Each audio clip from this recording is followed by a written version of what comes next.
سلكت طريقي ولا لن أحيد عزمت المسير بعزم حديد অনেক বড় বড় পীর সাহেবরা তাবিজের কিতাব লিখেছে নতুন করে। আবার একটা তাবিজের বইতে একটা লেখা আছে নকশা করে, মাঝখানে এটা অমুকের নকশা, সূরা ফাতিহার নকশা লিখে লিখে চারপাশে ঘর করে লিখেছে ইয়া হামান, ইয়া ফিরাউন, ইয়া ইবলিস, ইয়া আজরাইল, ইয়া দারদাইল, ইয়া মিকাইল।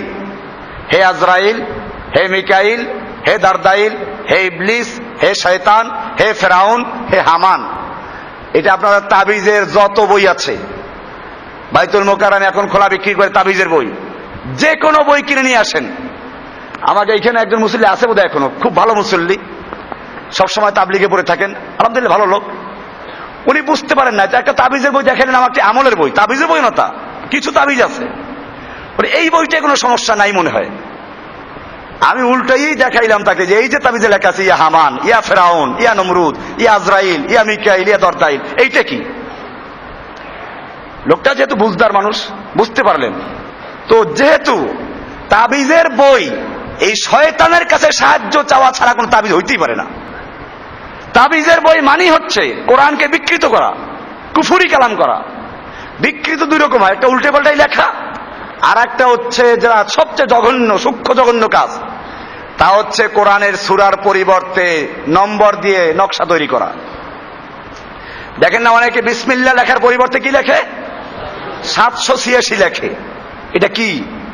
এজন্যই আল্লাহ রাসূল সাল্লাল্লাহু আলাইহি ওয়াসাল্লাম পরিষ্কার বলেছেন, মান আল্লাকা তামিমাতান, যে ব্যক্তি তাবিজ ঝুলায়, ফাকাদ আশরাকা বিল্লাহি, সে ব্যক্তি আল্লাহর সঙ্গে শিরিক করলো।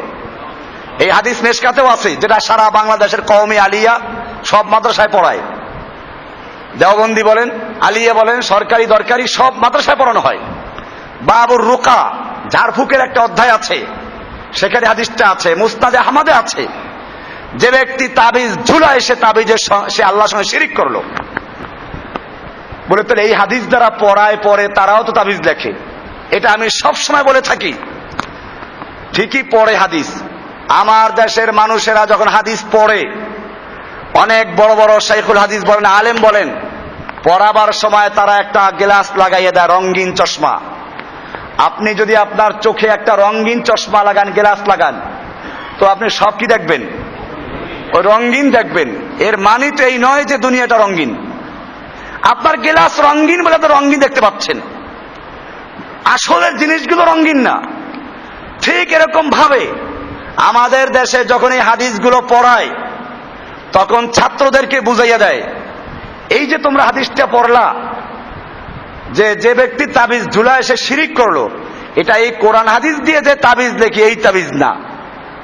এটা হচ্ছে ওই তাবিজ, জাহিলি যুগে কুফরি কালাম দিয়ে তাবিজ লিখতো, সেই কুফরি কালামের তাবিজটা হলো শিরিক। ছাত্ররা মাথা ঝুলায় আর বলে, ও তাহলে ঠিক আছে, বুঝতে পারছি এইবার। এটা ওই জাহিলি যুগে বিভিন্ন তাগা, পৈতা, বিভিন্ন হাড্ডি, বিভিন্ন কুফরি কালাম, এই সমস্ত দিয়ে তাবিজ লেখতো, ওইটা শিরিক। আর আমাকে হুজুররা যে তাবিজ লেখে, ওটা হলো কোরআন হাদিস দিয়ে লেখে, ওটা জায়েজ। এই একটা বুঝ দিল, বাস জীবনের তরে তাকে পঙ্গু করে দিল, একটা রঙিন গ্লাস বানাই দিল। এখন ও নিজেও গিয়ে তাবিজ লেখে। ভাইরা আমার, আল্লাহর রাসূল সাল্লাল্লাহু আলাইহি ওয়াসাল্লাম এরকম কোনো খাস করে দেন নাই। দ্বিতীয় নাম্বার বিষয় হচ্ছে, যারা কোরআন দিয়ে তাবিজ লেখার দাবি করে, আপনারা অনুগ্রহ করে তাদের বইগুলো চেক করেন, সেইখানে কোরআনের আয়াত নাকি নকশা। কোরআনের আয়াতের পরিবর্তে নকশা লেখা আছে। এরকম ভাবে কোরআনের আয়াতকে উল্টে পাল্টা করে লেখা আছে। সূরা ফাতিহা এরকম লেখা, এরকম লেখা, এরকম লেখা, কোনাকুনি লেখা। কারণ উল্টা পাল্টা করে না লেখলে পরে কুফরি কালাম হয় না। আজকে আমি যদি জুমার নামাজে সূরা বাকারার পরিবর্তে নকশাটা পড়ে দেই, 586, 7120, 3005, 10001, আল্লাহু আকবার, মসজিদের কি নামাজ পড়বে একজন আমার পিছনে? কারণ কি? আমি তো সূরা বাকারা নকশা পড়েছি। তাবিজের মধ্যে ঢুকলে যদি সূরা বাকারার নকশা হতে পারে, সূরা ইয়াসিনের নকশা তাবিজে ঢুকতে পারে, আর এটা যদি বিকৃত করা না হয়, তাহলে আমি নামাজ দাঁড়িয়ে সূরা বাকারার পরিবর্তে সূরা বাকারার নকশা পড়া অপরাধ হবে কেন? সূরা ইয়াসিনের নকশা পড়া অপরাধ হবে কেন?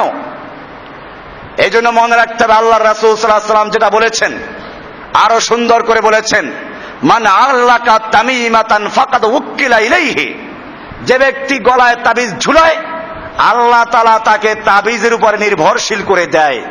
ও তাবিজ না লাগাইলে ভালো হবে না, কারণ ওর বিশ্বাস কিসের উপরে? এই জন্য দেখবেন যাদের এই সমস্ত তাবিজ ঝুলাবার অভ্যাস, এরা তাবিজ লাগাইলে ভালো থাকে, না লাগাইলে ওদের বিপদে ধরে, কারণ শয়তানগুলোকে চেপে ধরে। আর যারা তাওহীদবাদী, এই সমস্ত যারা বিশ্বাস করে না, ঘৃণা করে, বর্জন করে, এরা যে রাস্তা দিয়ে চলে সেই রাস্তায় শয়তান ঢোকে না। হাদিসে বলা আছে ওমর ইবনে খাত্তাব যে রাস্তা দিয়ে চলতেন শয়তান ওই রাস্তা দিয়ে চলতো না।